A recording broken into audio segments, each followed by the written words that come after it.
In the rural outskirts of upstate New York, surrounded by endless cornfields and dense forests, a small town called Maplewood lay almost forgotten by the bustling cities. It was here that Alex was born, into a family struggling to make ends meet. His father, Michael, worked long hours on a small farm, barely producing enough to support the family. His mother, Rachel, took up housekeeping jobs and occasional babysitting for neighbors to cover daily expenses. Alex was the eldest of 3 children, and from a young age, responsibilities fell heavily on his shoulders. Their home was a modest, aging farmhouse with a leaky roof. During the harsh winters, icy winds would seep through the cracks, and Alex often found himself huddled under thin blankets to stay warm. Despite the hardships, these early experiences taught him resilience. Alex was naturally curious and bright.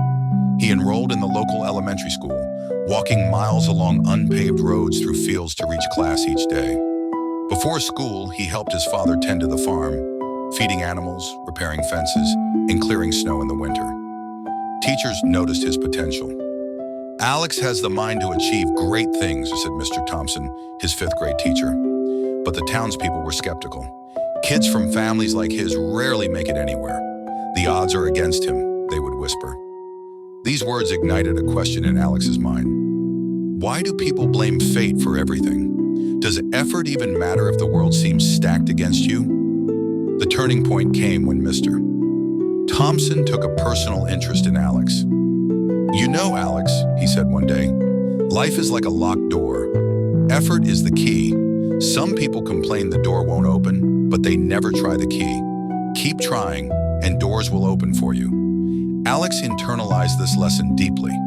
From that day on, he promised himself, no matter how hard life gets, he would never blame his circumstances. Alex's family couldn't afford new textbooks. He borrowed old ones from the local library and older students. Electricity was unreliable in their farmhouse, so he studied by candlelight and occasionally by moonlight on clear nights. One evening, Rachel watched him reading under a flickering candle. "Alex, why put yourself through all this? What if luck doesn't favor you?" Alex smiled faintly. "Mom, luck isn't enough. We have to create our own opportunities." Some students mocked him. "Think you can become a doctor or engineer? Look at your shoes," they'd laugh. Alex ignored the jeers, immersing himself in his books, turning every insult into motivation. High school brought its challenges. Balancing farm chores, family duties, and studies pushed Alex to the edge. When midterms came, he didn't achieve the grades he had hoped for. "You see," a neighbor said, "hard work isn't always enough when life isn't on your side." Alex stared at the night sky, tears forming. "Am I really doomed by fate?" But inside, a voice urged him. "This isn't the end, Alex. It's just the beginning." Alex organized his schedule meticulously. Farm work in the morning, homework in the evening. No minute was wasted. By senior year, his hard work paid off. He achieved top grades in state exams, earning recognition from his school and community. The town of Maplewood was abuzz. Those who had mocked him now looked on in awe. "He really did it," they whispered. Alex knew it wasn't luck. It was persistence, discipline, and the refusal to give up. Next came the college entrance exams. Alex couldn't afford a prep course. Using library resources, old textbooks, and online tutorials, he studied tirelessly.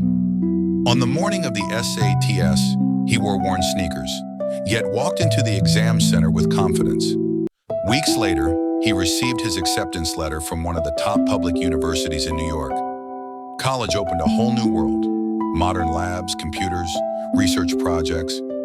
Initially intimidated by wealthier peers, Alex soon realized knowledge and effort were what mattered most. He excelled in every class, earning scholarships and research opportunities. Graduating with honors, Alex earned a chance to work abroad at a leading tech company. He applied his skills, learned new technologies, and eventually became a respected engineer. Despite his success, Alex never forgot Maplewood. He established a community center and scholarship program to help underprivileged children access education. When townspeople saw him now, they exclaimed, "Luck finally smiled on you." Alex smiled. "It wasn't luck, it was effort. My persistence created the life I have today." One day, Mr. Thompson, now retired, visited Alex. Placing a hand on his shoulder, he said, "You proved it, Alex. Effort beats fate." Alex replied, "Sir, without your words, I might have blamed life itself. Today, I am what I am because of your guidance and my perseverance."